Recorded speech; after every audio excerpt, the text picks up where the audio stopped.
Welcome to episode 2 of this series. I guess I'm going to be splitting this up into several different sections. 10-minute increments. I think that's pretty palatable. We're still at the train station. I actually recorded for a long time. So, something I noticed when. Oh, yeah, we were talking to the station not station supervisor. We were talking to a security guard. She was kind of a little bit grumpy, but I can't remember what I was getting ready to say. Oh, it was something about something. Or still at the train station. Oh yeah. So when I got home, I noticed that for some reason the camera recorded in 10-minute increments. Like it recorded 10 minutes of a clip and then it would immediately start up another recording, and I'm not really sure why that was. Maybe it's got something to do with keeping the file sizes down, because I am using a new type of thing. Alright, we're outside now, overlooking the street there. Whoa, it's so far down. He was pointing to something I can't remember. There's a train. I really like how the 3D looks in this. It's very good. And it's also the way it is that, and this is the way our eyes work, obviously. The farther off something is, the lesser the 3D effect is. It has less volume, and that's why things way off in the distance don't really have that much depth to them. But it's there. It's infinite depth. We walked down these stairs, and the ceiling was actually pretty low. I could reach up and touch it with my hand.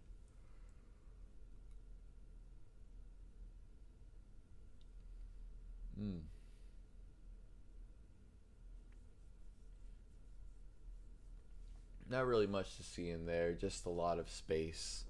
But it's a pretty interesting place if I wanted to film anything, like a narrative thing.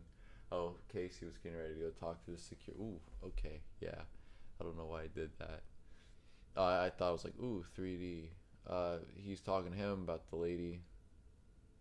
Just kind of got my camera pointed off to the side because I didn't feel like stopping the recording.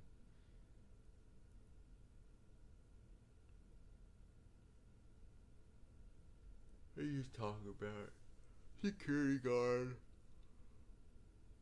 wanted to know who we might be able to contact, which I'm pretty sure I could go ahead and contact now. I'm not sure when I would be able to go back up. Like, I know when I could go back up there. I'm just not sure if I'm gonna be wanting to. Oh, this is from that statue was actually from the whoa, crazy. It was actually from the Neptune Festival. I might actually push things back a little bit more in this because things are a bit closer to the camera than I like.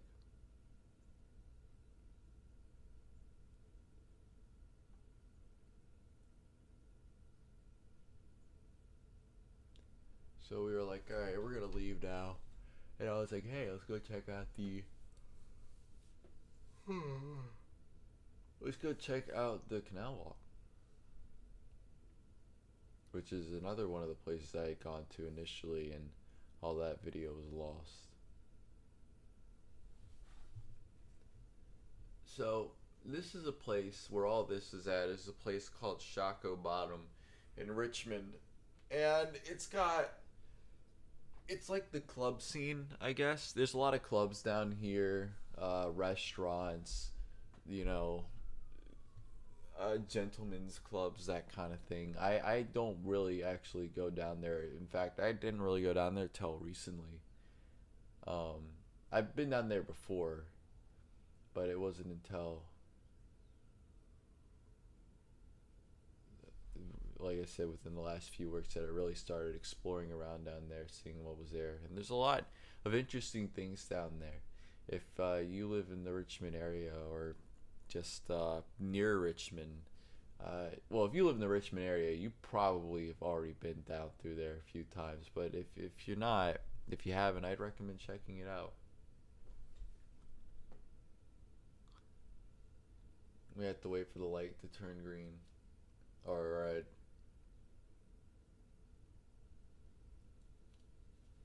A lot of this is just waiting. There we go. They also had an art installation up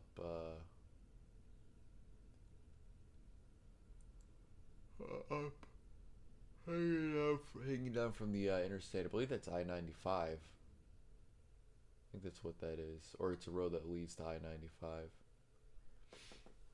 Oh, so I should mention, I have like 3 bags. So one of them is just like a normal backpack that I carry some notebooks and some hair bands and my hairbrush and the sync marker board. And then I have the tripod bag, which I also put the longer stick in that goes on the tripod. And then I have the camera bag. I think I already talked about all that. But that was in the last episode. So we're just walking and talking about stuff. Not really much to say about this. It was a pretty damn nice day. It did end up getting hot a little bit later on, but during the earlier part of the day, it was very beautiful outside. Very serene. Of course, we went out early, man. We left or by the time we were done with all this, it was like 12 something. Here we are at the street crossing. Some dudes on bikes. Oh, so for those of you who don't know, that big building right there. So way back in the day, Shockoe Bottom used to flood all the time because the James River, as you're gonna see, is like right next to it, and it would flood all the time. So they made these gigantic flood walls around the area, and these massive gates that is just absolutely unbelievable. And that building right there, I think, is one of the control buildings for that. I'm not really sure what that big metal thing there does. I'm not 100% on how that works. I'd like to find out. They haven't used any of this for quite a while, but it's really neat to look at. I might see the rest of the wall a little bit later. Just blows my mind. But thankfully it hasn't flooded. They haven't had to use the walls or anything like that. And it's been all good. It's a train up ahead. A lot of train. Man. A lot of train. Oh no, why is the camera tilted? That's not good.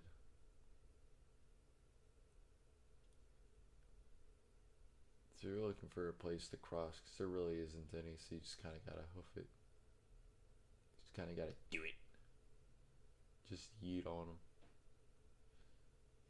So we're getting up to the canal here, and they have boat rides on the canal, and you'll see where the boats are in a bit. But I was considering doing a boat ride. Like I just jumped up those steps. Canal is pretty long. It was part of this huge effort by, I think it was George Washington, to make this big old canal run down the length of the river, or up and down the east coast, and this is part of it.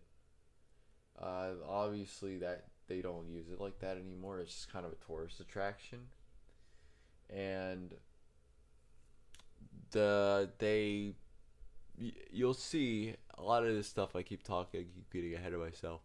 You'll see a bit later that